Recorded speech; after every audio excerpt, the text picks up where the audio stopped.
This video chronicles the birth of jazz in New Orleans through its expansion to other urban centers such as Chicago and New York City. Make sure to listen to the music on the accompanying YouTube playlist and also study the listening guides on your course website. Jazz appeared in New Orleans around 1900. At the time, New Orleans was one of the most diverse of all American cities. It had large populations of African Americans, European Americans, and Creoles. In New Orleans, the Creoles were descendants of French and Spanish colonial settlers who often also had Native American or African ancestry.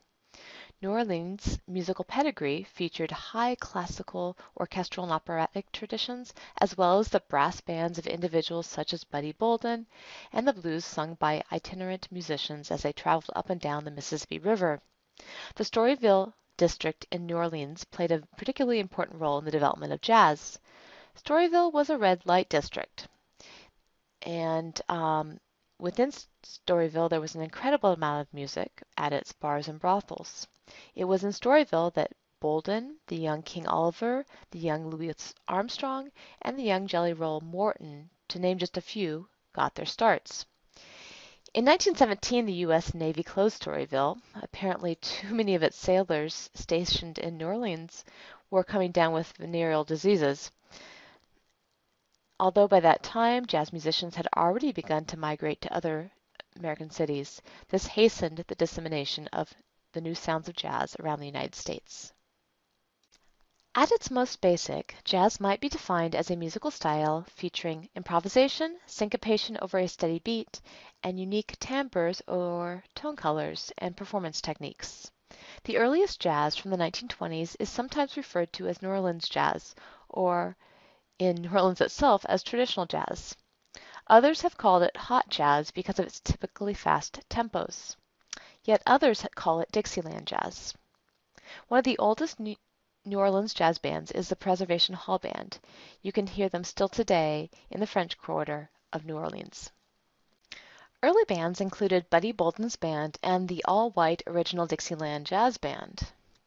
This latter group's recording of Livery Stable Blues in 1917 is said to be the first jazz recording. As you study it in more detail in the listening guide for jazz in the 1920s, listen for its use of the 12-bar blues, as well as its rather fanciful musical imitations of animal noises. Yet another irony of jazz recording history is that we have an all-white group credited with the first jazz recording of a style that is so closely associated with African American culture in the United States. Jelly Roll Morton, a Creole of color, was born in New Orleans sometime around 1885. By the age of 14, he was already working as a pianist in a brothel in Storyville. He then started touring, giving performances from Chicago to California. In 1928, he moved to New York City, where he continued to make recordings, and then eventually he moved to Washington, D.C. for a while, and while he was there, he was interviewed by the Library of Congress folklorist Alan Lomax. In these interviews with Lomax, Jelly Roll Morton took credit for having invented jazz. He had quite a sense of self. He was pretty arrogant, as well as being a wonderful pianist. Do listen to his King Porter Stomp on your YouTube playlist.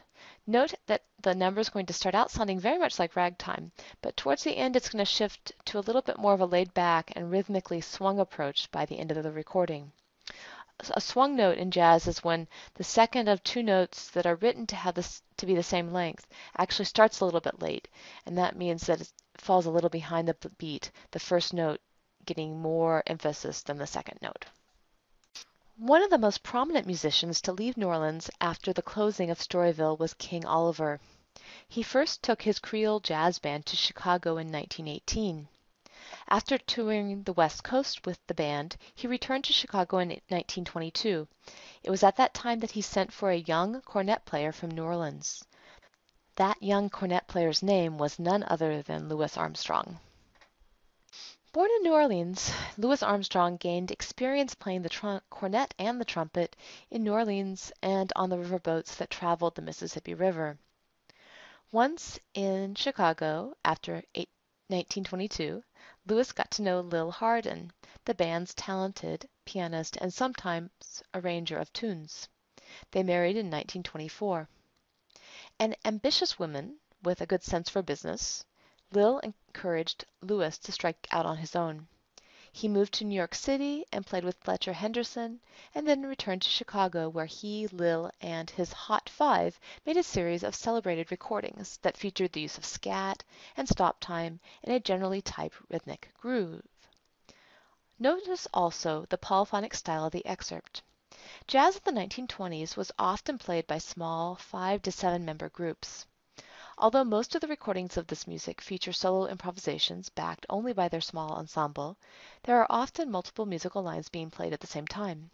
Sometimes these groups would also engage in collective improvisations, where multiple players improvised at the same time. This can lead to a certain dissonance of harmony and occasionally a somewhat chaotic texture. But in jazz in the 1920s, normally there was a tuneful enough melody and a catchy enough beat that the music seemed to stay in control. Make sure you study Hotter Than That, one of the great early hits by Louis Armstrong and his Hot Five, in your listening guide. By the early 1930s, Louis and Lil's marriage had broken down and the couple went their separate ways. Lil played piano, sang for and led a number of bands. Louis toured the United States and Europe. In 1947, he and his manager established a small group called Louis Armstrong and his All-Stars. This group stayed together for many years. A consummate entertainer, Armstrong remained true to his New Orleans jazz roots. He didn't really do much with the newer styles that emerged in the 40s and 50s and 60s. As he grew older, he increasingly incorporated singing into his act. For example, in 1964, his sung single, Hello Dolly, hit #1 on the pop charts. This is pretty impressive because it dislodged the Beatles, who had had the #1 position for several weeks, and it also won Louis Armstrong a Grammy for Best Song. The New York City of the late 1920s and the 1930s, to which Louis Armstrong moved, was alive with the ideas and sounds of the Harlem Renaissance. The Harlem Renaissance was a very important Black cultural movement, and it was led by figures such as the poet Langston Hughes and the essayist William Du Bois.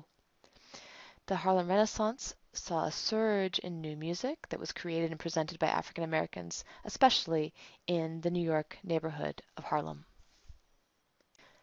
Jazz pianists flourished during the Harlem Renaissance, and it is with a few important jazz styles of the 1920s into the 1930s that I want to leave this video. Jazz piano styles at the time included the swung styles of honky-tonk that we've already talked about in Jelly Roll Morton's recording of King Porter's Stomp. Jelly Roll Morton's contemporary, James P. Johnson, was extremely famous for what is called the stride style of playing piano. The stride style of playing is not unsimilar to the left-hand accompaniment that is found in ragtime. However, in stride piano, you get a lot more improvisation.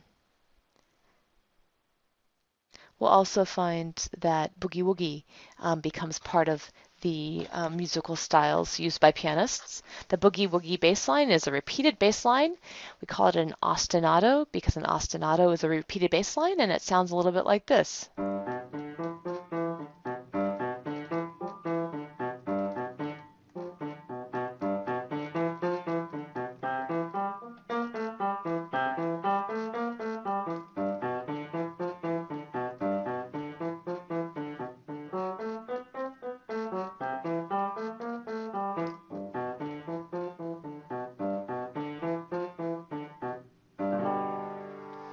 And you might have noticed that follows the 12-bar blues. At this point, please proceed to the next video entitled From the Roaring Twenties into the Swing Era.